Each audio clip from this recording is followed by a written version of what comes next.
WhatsApp guys, मैं आप लोगों का वेलकम करता हूँ आपने बिल्कुल ही एक और नए एपिसोड में। तो गाइस, आज की इस वीडियो में हम लोग बात करने वाले हैं बेसिक ज्योमेट्री के अंदर पॉइंट्स, लाइंस और एंगल्स के बारे में। और गाइस, ये पार्ट 1 होने वाली है। और गाइस, अगर आप लोगों ने अभी तक मेरे चैनल सब्सक्राइब नहीं किया तो जल्दी से जाएं, नीचे सब्सक्राइब करें, कमेंट करें। और आपको अगर ये वीडियो अच्छी लगे और आपको इस वीडियो से कुछ सीखने को मिले तो लाइक करना मत भूलिएगा। तो चलिए गाइस, शुरू करते हैं। सबसे पहले गाइस, हम लोग पढ़ेंगे बेसिक ज्योमेट्री के बारे में। सबसे पहले आता है पॉइंट्स। अब पॉइंट्स होते क्या चीज़ है, हम लोग किसके बारे में पढ़ते हैं। सबसे पहले कौन सी चीज हमारे पास है, पॉइंट्स। अब जैसे कि हम लोग जानते हैं, हम सब लोग, एक ये जो हमारे पास कोई भी डॉट है इसको हम कहते हैं पॉइंट। हम लोग इसको नाम देते हैं ए। तो ये हो गया पॉइंट ए, ये हो गया पॉइंट ए। तो चलिए गाइस, हम लोग पॉइंट की डेफिनेशन के बारे में पढ़ते हैं कुछ। तो गाइस, जो हमारे पास जो पॉइंट होता है वो दरअसल स्ट्रक्चरल यूनिट होता है, यानी कि बेसिक यूनिट होता है ज्योमेट्री का। यानी कि जो ज्योमेट्री है ना, इसके सारे जो शेप्स होते हैं वो सारे इस पॉइंट्स को मिलकर बनाया जाता है। लेकिन गाइस, इस पॉइंट्स की खासियत ये है कि न इसकी कोई साइज होती है, न इसकी कोई शेप होती है। यानी कि इसमें क्या है, नो शेप, क्या क्या चीजें, नो शेप और नो साइज। ये सिर्फ क्या कहता है, ये सिर्फ लोकेशन बताता है किसी चीज की। क्या बताता है, लोकेशन की, वो किस लोकेशन में वो है, किस लोकेशन में वो चीज वो है हमारे पास लगी हुई है, या फिर किस लोकेशन में वो चीज हमें मिल रही है। जैसे कि ए किस लोकेशन में मिल रही है, इसमें। जैसे कि अब यहाँ पर एक लाइन है, उसके ऊपर एक पॉइंट ए है, यानी कि ए किस लोकेशन में मिल रही है हमारे पास, इस लाइन के इस लोकेशन में। तो ये होते हैं हमारे पास पॉइंट। तो चलिए गाइस, अब हम लोग आगे चलते हैं। पॉइंट्स के बाद हमारे पास आते हैं लाइन्स। लाइन्स गाइस, तो लाइन्स, अब हमारे पास लाइन्स 3 किस्म के होते हैं। लाइन सबसे पहले हमारे पास आ जाता है लाइन सेगमेंट। क्या चीज, लाइन सेगमेंट। हम लोग पढ़ेंगे सबसे पहले लाइन सेगमेंट के बारे में। तो गाइस, ये लाइन सेगमेंट होता क्या चीज है। तो गाइस, लाइन सेगमेंट हमारे पास एक ऐसी लाइन होती है जिसकी एंड पॉइंट्स होती है। यानी कि हमारे पास एक इस तरह की, यानी कि हमारे पास सबसे पहले हम लोग ये कहते हैं, एक पॉइंट ये लेते हैं, एक पॉइंट ये ले लेते हैं, इनके बीच में से हम लोग एक लाइन ड्रॉ करते हैं। इसका नाम ए दे देते हैं, इसका नाम बी देते हैं। तो गाइस, ये देखिए, इस लाइन की जो है हमारे पास एंड पॉइंट्स, यानी कि ये लाइन खत्म हो रही है, ए पर ये शुरू हो रही है और बी पर खत्म हो रही है, यानी कि एंड हो रही है। तो ये होगी लाइन सेगमेंट। यानी कि लाइन सेगमेंट जो होती है हमारे पास हमेशा खत्म हो जाती है, यानी कि इसके कोई ना कोई एंड पॉइंट्स होते हैं। और इसको जो हम लोग लिखते हैं वो किस तरह लिखते हैं, ए बी लाइन सेगमेंट। क्या, ए बी लाइन सेगमेंट। तो गाइस, इसके बाद चलिए हम लोग आगे चलते हैं। लाइन्स जो है उसकी दूसरी पार्ट में, जो उसकी दूसरी शेप जो होती है वो हमारे पास आती है लाइन्स। क्या, लाइन, लाइन खुद। अब लाइन क्या चीज है, हम लोग लाइन के बारे में पढ़ते हैं। लाइन सबसे पहले हमारे पास, अब हम लोग कोई भी 2 पॉइंट ले लें, ए और बी, लेकिन ये जो लाइन क्या होती है वो बढ़ती जाती है, यानी कि इसके कोई भी एंड पॉइंट्स नहीं होती है, यानी कि नो एंड पॉइंट्स। यानी कि इसकी कोई भी एंड पॉइंट्स नहीं होती है और ये भी कभी भी खत्म नहीं होती है, आगे बढ़ती जाती है, बढ़ती जाती है, बढ़ती जाती है, बढ़ती जाती है, और इस तरफ भी बढ़ती जाती है, बढ़ती जाती है, बढ़ती जाती है, बढ़ती जाती है। यानी कि इसके कोई स्पेसिफिक एंड पॉइंट होते ही नहीं है। तो ये होगी हमारे पास लाइन। उसके बाद हमारे पास एक चीज आती है, उसको हम कहते हैं रे।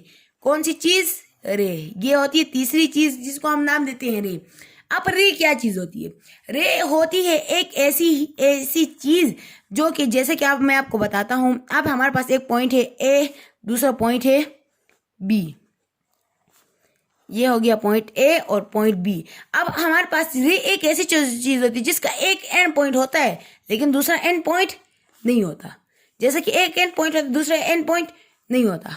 तो इसका हम लिखते हैं ओनली वन एंड पॉइंट। सिर्फ एक एंड पॉइंट है। क्या, सिर्फ एक, तो एक एंड पॉइंट है और एंड पॉइंट नहीं है, एक एंड पॉइंट है। और एक लाइन जो है वो हमेशा के लिए वो कंटिन्यू होती जाती है, यानी कि हमेशा की कंटिन्यू होती जाएगी, होती जाएगी, होती जाएगी। ये हो गई हमारे पास, हमने लाइंस के बारे में बात की, लाइंस की 3 किस्मों के बारे में बात की।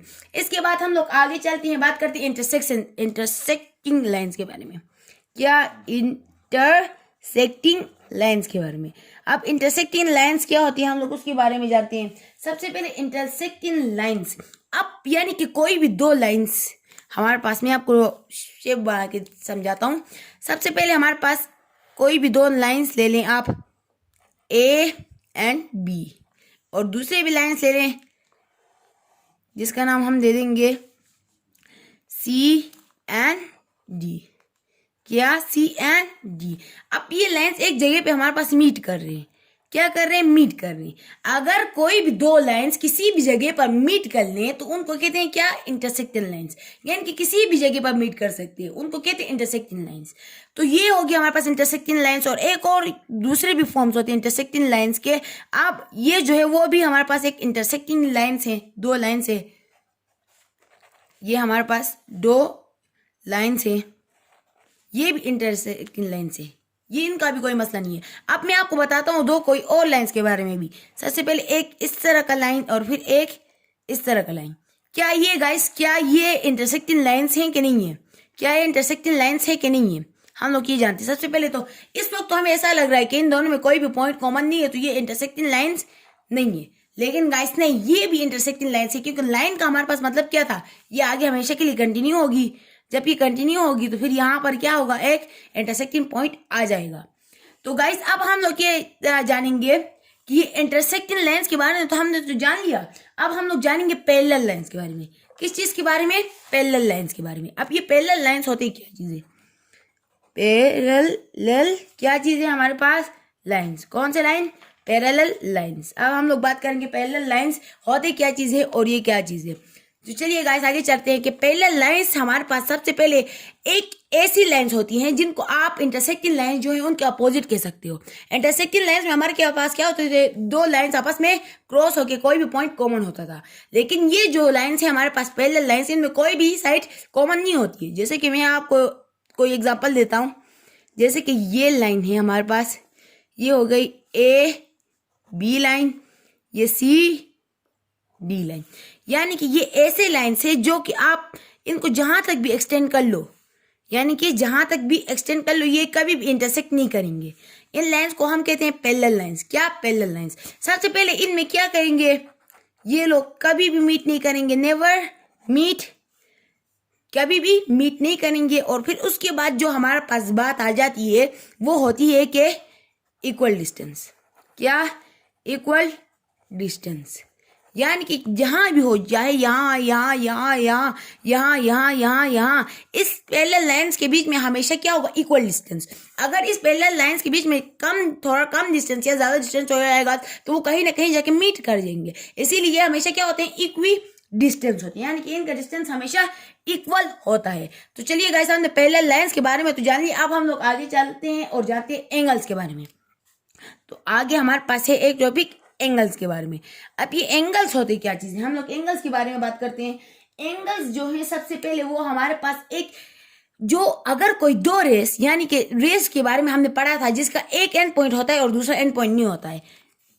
सबसे पहले अगर कोई दो रेस सेम पॉइंट से, यानी कि सेम पॉइंट से निकले, सेम पॉइंट से शुरू हो, तो वो कहलाते हैं एक एंगल। जैसे कि ये है हमारे पास, हम लोग इसका नाम दे देते हैं ए और बी, और ये जो हमारे पास ओ नाम दे देते हैं। ओके, तो ये हमारे पास रेस हैं जो कि सेम पॉइंट से निकले, इसको हम कहते हैं एक एंगल। अब ये एंगल में जो है हमारे पास, जब ये ओ होता है, यहाँ जहां से ये निकलते हैं, शुरू होते हैं, उसको हम नाम देते हैं वर्टेक्स। किस चीज का, हम लोग इसको नाम देते हैं वर्टेक्स का। उसके बाद जो हमारे पास ये होता है, ये साइड्स, इनको हम लोग नाम देते हैं या तो साइड्स या फिर हम इनको नाम देते हैं आर्म्स। क्या, ये इस एंगल के क्या है, आर्म्स हैं। इस एंगल के आर्म्स हैं, आर्म्स यानी कि साइड्स हैं। तो इसके बाद ये तो हो गया हमारे पास साइड्स। अब हम लोग इसको कैसे रिप्रेजेंट करेंगे किसी भी एंगल को। गाइस किसी भी एंगल को रिप्रेजेंट करने के लिए सबसे पहले हमें ये जानना पड़ेगा कि हमें लिखना इसको इस तरह पड़ता है। सबसे पहले ये एंगल, एंगल की साइन ये ऊपर से थोड़ा सा तिरछा, नीचे से सीधा, ये होगी एंगल की साइन। उसके बाद हमने लिखना है एंगल ए, यानी कि जो हमारे पास एंगल, ये एंगल हमने इसको जाहिर करना है। तो इसको लिखने के लिए हमने ये जो ओ है इसको बीच में लिखना पड़ेगा। ये हमारे पास जो A angle, A O B, हम लोग इसको इस तरह लिखेंगे, यानी कि ये जो है ओ है, ये बीच में आ गया हमारे पास, जो कि रियल एंगल है। तो इसके मुताबिक हम लोग इसको इस तरह भी लिख सकते हैं और ये इजी हो जाएगा, ए ओ बी, यानी कि एंगल किसके ऊपर बन रहा है, बी के ऊपर, ये ओ के ऊपर, सॉरी, ये हमें ये बता रहा है। उसके बाद हम इसको रिप्रेजेंट करने का एक और तरीका है, वो है एंगल बी ओ ए, यानी कि एंगल बी ओ ए, और ओ मिडल में है, इसका मतलब ये है कि ओ के ऊपर एंगल है।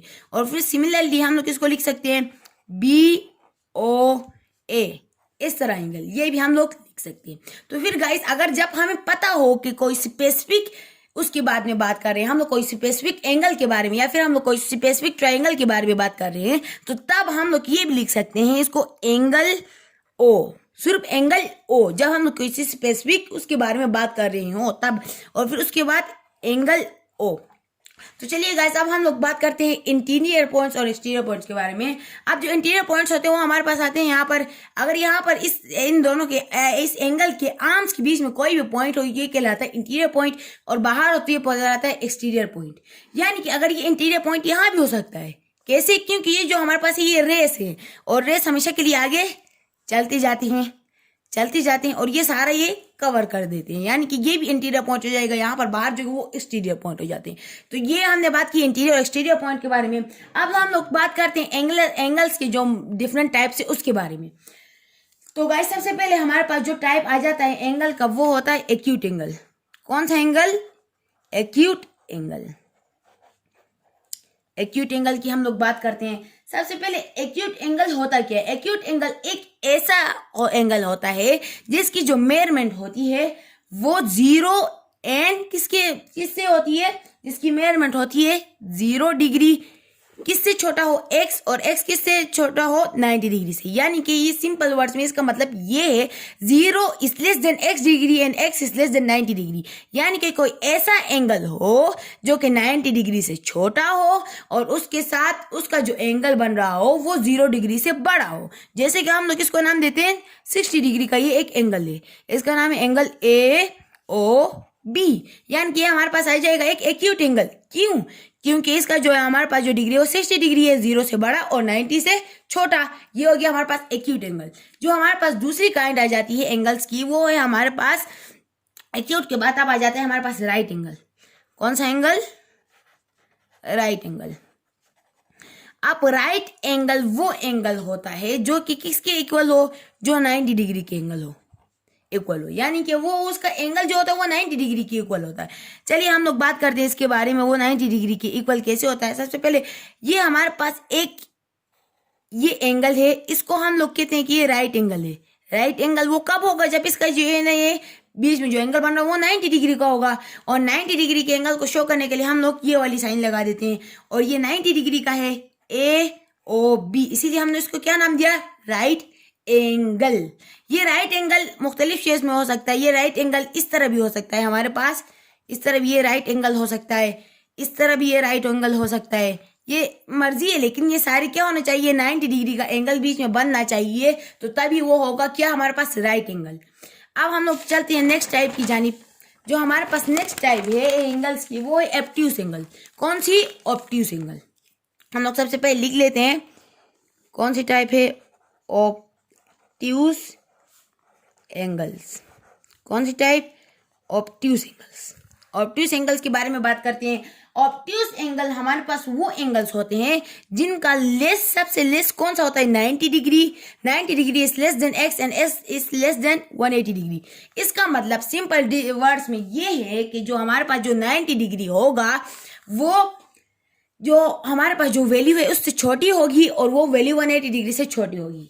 यानी कि जो हमारे पास ये जो ऑब्ट्यूज एंगल्स वो एंगल्स होते हैं जो कि 180 डिग्री से छोटे हों लेकिन 90 डिग्री से बड़े हों। क्योंकि 90 डिग्री वाले पास हमारे पास बन जाते राइट एंगल्स, 180 वाले स्ट्रेट एंगल्स। तो इनके बीच में जो होते हैं उनको हम कहते हैं ऑब्ट्यूज एंगल्स।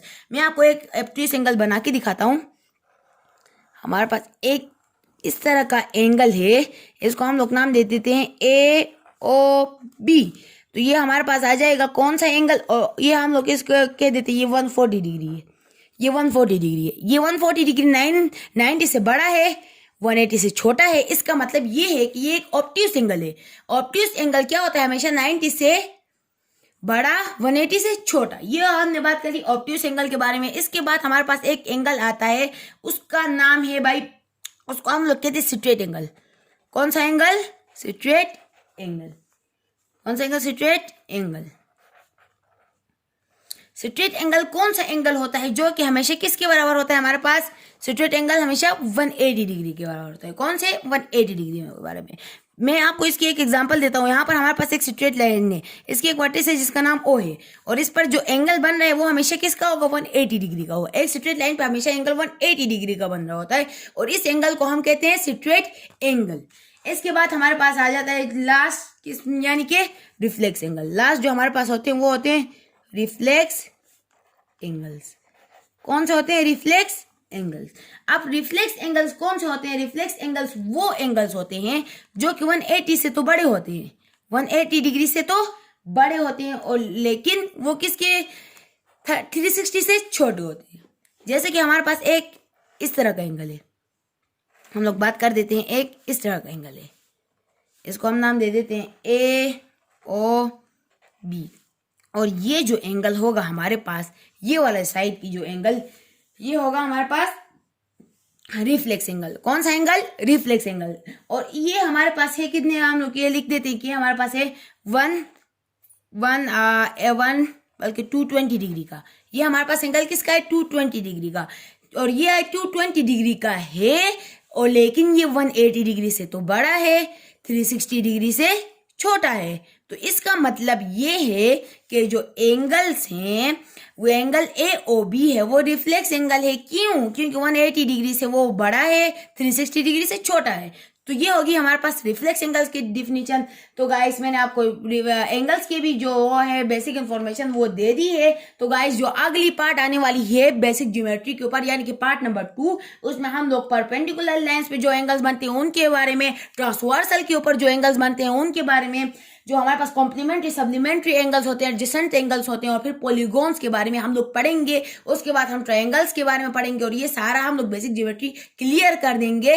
तो गाइस अगर आपको ये वीडियो अच्छी लगी हो और आपको इस वीडियो से कुछ ना कुछ सीखने को मिला है, तो गाइस जल्दी से जाए नीचे जाए, चैनल सब्सक्राइब करें, लाइक करें और कॉमेंट करना मत भूलिएगा। तो गाइस गुड बाय।